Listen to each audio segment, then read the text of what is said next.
in this video I'll be talking about the ventricular septal defect. So basically what happens at the ventricular septal defect is that the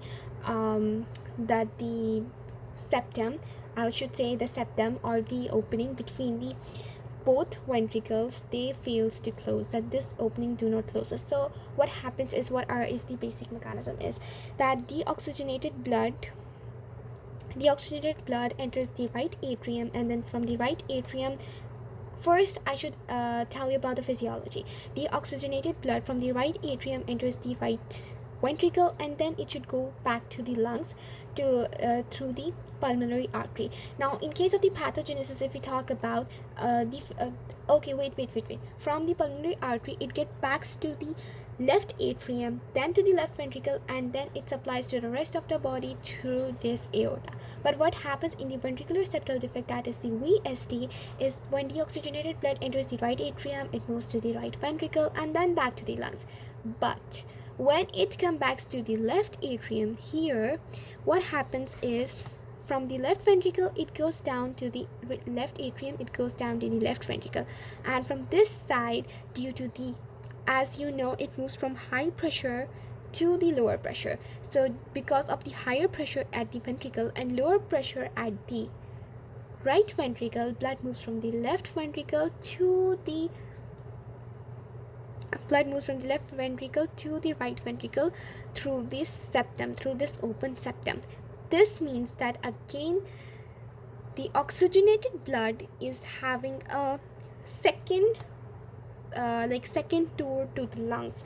This increases the pressure at a right ventricle, which leads to the hypertrophy, and the movement of the blood from the right ventricle to the left, from the left ventricle to the right ventricle will cause increase in pressure at the right ventricle, which causes the sudden higher oxygen at the right ventricle. It will lead to the increased hypertension, increased its size will eventually increase in size, it will increase in size. Then what happens is the pressure will get increased and the shunt will shift. Previously the blood was moving from left ventricle to the right ventricle because of there was high pressure at the left ventricle, but now the blood moves from the right ventricle to the left ventricle due to the increase in pressure at the right ventricle.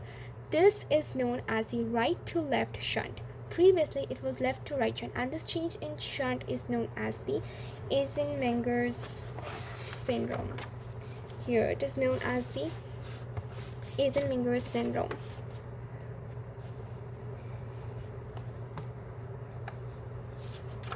Now here this thing is less common in adults, associated with the fetal alcohol syndrome or the Down syndrome or other cardiac conditions. You know, if I talk about the embryogenesis a little bit, is that during the formation of the ventricle, that how it divides into septum is that first from here the muscular region grows, and from the endocardial cushion the membranous region grows, and eventually they don't fuse together even at birth. So this leads to the ventricular septal defects. Now again I'll give it a short summary that deoxygenated blood enter करता है right atrium में, फिर right atrium से वो right ventricle में जाता है, और फिर pulmonary artery से it goes to the, जो भी अपना process complete करके it get back to the left atrium,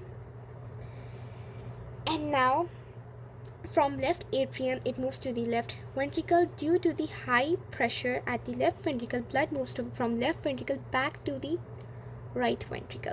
This means कि oxygenated blood अभी भी body को नहीं जा रहा through this aorta. Oxygenated blood second tour इसका हो रहा है to the lungs. Now what happens is कि body में less oxygenated blood जा रहा है, that could develop cyanosis and that etc. After that, when the volume of the blood will increase at the right side, this will lead to the rapid increase in the oxygen saturation at the right ventricle. This will lead to the shift in the shunt from right to the left. That blood will move.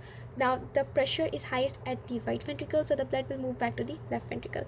This is the change in shunt. This is known as the Eisenmenger's syndrome. So that's it for today. That was my random explanation of ventricular septal defect. I hope you learned something, and goodbye.